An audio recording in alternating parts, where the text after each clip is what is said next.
আমাৰ নিজৰ ধৰ্মৰ মাজতে বিভিন্ন জন বিশৃংখল সৃষ্টি হ'ব।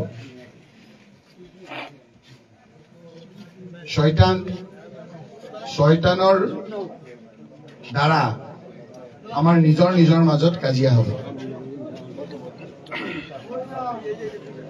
এজন লোক ওলাব নাম কণা দৰ্জাল।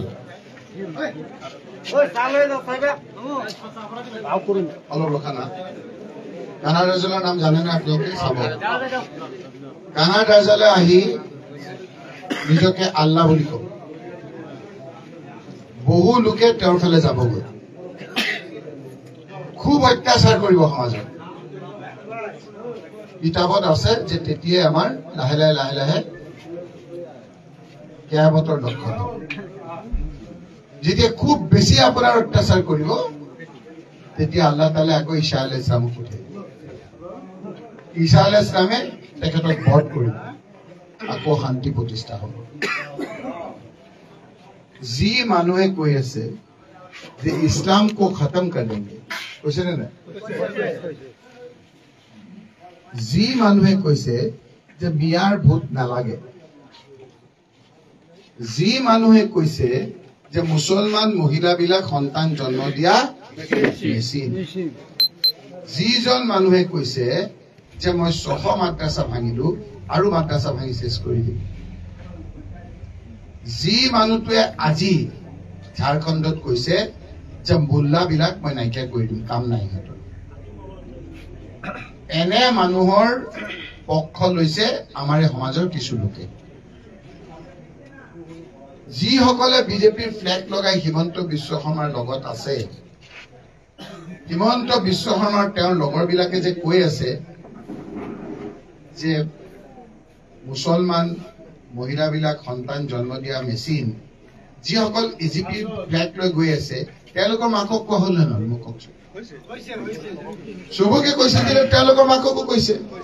কৈছো মই ভৱেশ দা মাননীয় মুখ্যমন্ত্ৰী মহোদয়কো কৈছো, মাননীয় মুখ্যমন্ত্ৰী মহোদয়, মাননীয় ভাৰতীয় জনতা পাৰ্টি অসম গণ পৰিষদ, অতুল দা, কেশৱ দা, ইয়াত আমাৰ নেতৃবৰ্গ উপস্থিত আছে, সকলোৱে কাম কৰি আছে। 2 জিলা সভাপতি ৰূপক দা, সুৰেশ দা, মই পীযুষ দা আৰু জিতু দাক কৈছো যে আপোনালোকে যি বিশ্বাস মোৰ ওপৰত অৰ্জন আস্থা দিছে, সেই বিশ্বাস 101% পালন কৰিম। মাননীয় বন্ধু, মোৰ ভাৰতীয় জনতা পাৰ্টি কলিয়াবৰ জিলা সমিতিৰ উপসভাপতি পাৰ্থপ্ৰতিম হাজৰিকা ডাঙৰীয়াই কৈছে যে ডিপ্লো এইবাৰ সামগুৰিত ৰকিবুল হুছেইন ডাঙৰীয়া নিষ্ঠাৰ নাই। মই মাননীয় পাৰ্থপ্ৰতিম হাজৰিকা ডাঙৰীয়াকো মই সকলোকে ধন্যবাদ জ্ঞাপন কৰিছো যে এনেকুৱা এক সভা অনুষ্ঠিত কৰাৰ কাৰণে। মই ৰাইজ কৈছো, কেইদিনমান আগত আমাৰ ৰকিবুল হুছেইন ডাঙৰীয়াই ক'লে যে ডিপ্লুৰঞ্জন শৰ্মাটো চুটি চাপৰ ব্যক্তি। মোৰ ভাল লাগিছে, এই চুটি চাপৰ ব্যক্তিজনে 24 বছৰ MLA MP হৈ থকা ৰকিবুল হুছেইনক ঘাটে ঘাটে আমি পানী খুৱাম। ৰকিবুল হুছেইন ডাঙৰীয়া আপুনি মনত ৰাখক। ৰাইজ, MLA এতিয়া কোনে খেলিব কংগ্ৰেছৰ পৰা? ৰকিবুল দাই খেলিব নে তানজিল হাজৰিকা খেলিব? তানজিল হুছেইনে কোনে খেলিছে? আপোনালোকে দেখিছে জানো? তেওঁ দেখিছে জানো?